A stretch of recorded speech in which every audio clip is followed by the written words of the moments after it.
Yung babaeng cashier, parang maganda eh. Pero single ba yun? Single yan, Boss Kim. Single yan. Single? Gusto mo pakilala maganda, single. Oo, sexy. Maputi. Baling ang ganda ng katawan. Pero, ba't di mo trip? Eh, may anak na po kasi ako eh. Tsaka... May asawa ka? Wala na. Kalipin ko. May anak ka. Bawal ba yun? Hindi bawal. Pero ano po eh. Ang swerte mo naman. Araw-araw kami magandang tanawin. Pakilala po kita. Okay lang po ba? Sige. Salakyan mo yung tip ko. Sige. Magkano ba kailangan mo? Eto, bayaran mo na natin tong bill nyo po. Mga 9,412.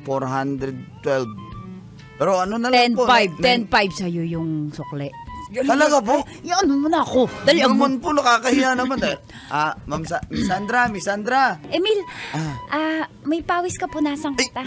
Puro lang siyang kamay mo, ni-ready na kita ng dishwashing liquid doon, smart dishwashing liquid doon sa kusina para makapagbugas ka ng langis. Tapos ni-red pin lang, tsaka na yung pampalit mo para sa next customer mo, ha?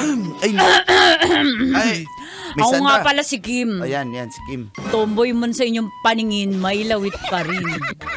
Si Boss Kim sa kanya tong yung SUV na to. Tapos na. Yan Fortuner.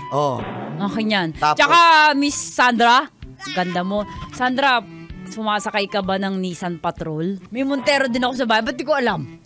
Sasakyan ko. Marami ka kasi Oo, sasakyan. nalilito na ako eh.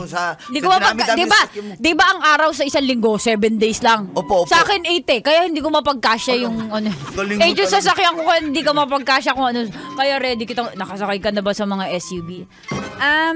May Everest ka rin, di ba, Boss Kim? Oo, may Everest na yung bagong labas na may plastic pa yung upuan. Di ba nadala ko na yun dito?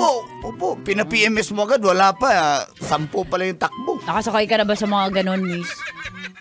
Hindi pa, pero hindi po ako interesado sa mga sasakyan kasi hindi po ako after sa mga ganyan eh. Syempre gusto ko pa rin yung tunay na magmamahal, yung seryoso. Hindi ako dinadaan sa mga sasakyan kasi hindi ko naman makakain yan. Hindi naman ako mamahalin ng mga sasakyan na yan.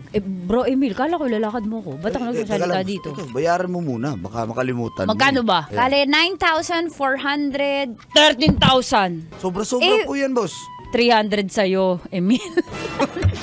Teka lang, kanina halos 1,000 yun eh. Tapos Emil sa'yo 300, yung sukle kay Miss Sandra. Hindi, babalik pa naman ako dito eh. Suki naman kita eh.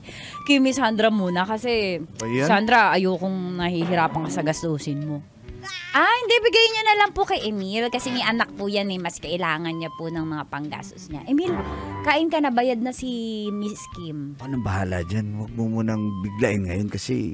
ganyan ba yan? Ganyan yan. Pakipot lang yan. Pakipot yan. Tingin mo, makukuha ko yan. Ikaw pa. Huwag mo kong sulutin ha. Hindi ako nanunulot. Style. Boss, bata mo ko, boss. Alam mo yan. Totoo. Bata mo ko, kumahala sa'yo.